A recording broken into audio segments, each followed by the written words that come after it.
ఈరోజు కార్తీక అమావాస్య ఆదివారంతో కలిసి వచ్చింది.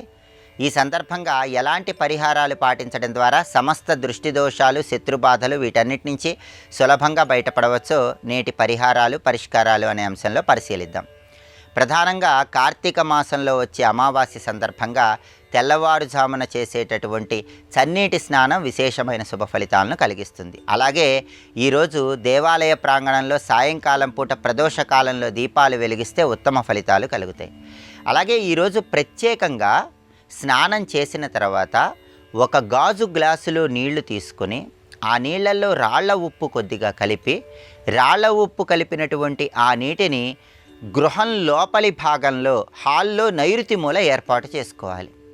రోజంతా కూడా దాన్ని అలాగే ఉంచి మర్నాడు స్నానం చేసిన తర్వాత నైరుతి మూల ఉన్నటువంటి రాళ్ల ఉప్పు కలిపిన ఆ నీటిని ఎక్కడైనా మొక్కలో పోయాలి. ఇలా చేస్తే గృహంలో ఉన్నటువంటి నకారాత్మక శక్తులన్నీ తొలగింపజేసుకోవచ్చు, సకారాత్మక శక్తులు పెంపొందింపజేసుకోవచ్చు.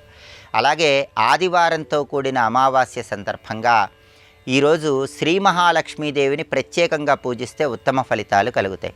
శ్రీ మహాలక్ష్మీదేవి చిత్రపటానికి గంధం బొట్లు, కుంకుమ బొట్లు అలంకరించి లక్ష్మీదేవి చిత్రపటం దగ్గర ఆవు నెయ్యితో కానీ నువ్వుల నూనెతో కానీ దీపారాధన చేసినప్పుడు దానిలో కొద్దిగా కుంకుమ పువ్వు వేయాలి. కుంకుమ పువ్వు వేసి ఎరుపు రంగు ఒత్తులతో లక్ష్మీదేవి చిత్రపటం దగ్గర దీపారాధన చేయాలి. ఇలా చేస్తే లక్ష్మీ కటాక్షానికి సులభంగా పాత్రలు కావచ్చు. అలాగే నరపీడ, దృష్టి దోషాలు, శత్రుబాధలు వీటన్నిటి నుంచి సులభంగా బయటపడటానికి ఇంటి సింహద్వారానికి ఒక ప్రత్యేకమైనటువంటి మూటను ఏర్పాటు చేసుకోవాలి.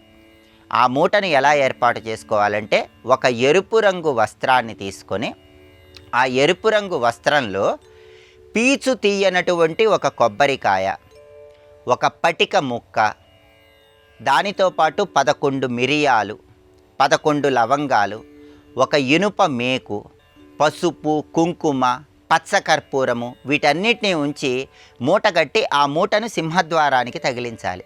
ఈ ప్రత్యేకమైనటువంటి మూటను సింహద్వారానికి తగిలిస్తే ఆదివారంతో కూడిన అమావాస్య సందర్భంగా నరపీడ, దృష్టిదోషం, శత్రుబాధలు వీటన్నిటి నుంచి సులభంగా బయటపడవచ్చు. అలాగే సాయంకాలం గుమ్మం ముందు కూడా ఒక ప్రత్యేకమైన దీపం పెట్టాలి. సాయంకాలం చీకటి పడ్డాక మీ ఇంటి సింహద్వారం ముందు ఏదైనా చెట్టు ఆకులను ఉంచి ఆ ఆకుల మీద రాళ్ల ఉప్పు పొయ్యాలి. కొన్ని నల్ల నువ్వులు ఆ రాళ్ల ఉప్పులో పొయ్యాలి. దాని మీద ఒక కొత్త మట్టి ప్రమిదను ఉంచి నువ్వుల నూనె పోసి 2 లేదా 3 ఒత్తులు వేసి దీపాన్ని వెలిగించాలి. ఈ ప్రత్యేకమైన దీపాన్ని గుమ్మం బయట సాయంకాలం వెలిగించడం ద్వారా ఇంటికి ఉన్నటువంటి శత్రుబాధలు, దృష్టి దోషాలు వీటన్నిటినీ తొలగింపజేసుకొని సమస్త శుభాలను సిద్ధింపజేసుకోవచ్చు. అలాగే ఈరోజు ఆదివారంతో కూడిన అమావాస్య సందర్భంగా దేవాలయ ప్రాంగణంలో అన్నదానం చేస్తే ఉత్తమ ఫలితాలు కలుగుతాయి.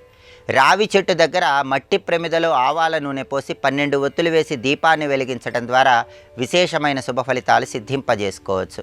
అలాగే కనీసం 11 మందికి నిమ్మకాయ పులిహోర దేవాలయ ప్రాంగణంలో పంచిపెట్టడం ద్వారా సకల శుభాలను సిద్ధింపజేసుకోవచ్చు, గ్రహదోష తీవ్రతను తగ్గింపజేసుకోవచ్చు.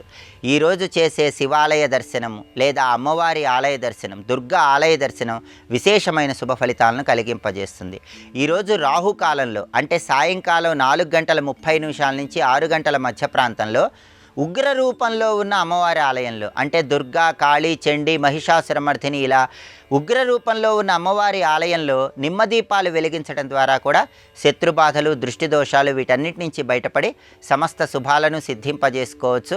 ఇలా కార్తీక బహుళ అమావాస్య ఆదివారం సందర్భంగా ఈ ప్రత్యేకమైన విధి విధానాలు పాటించండి.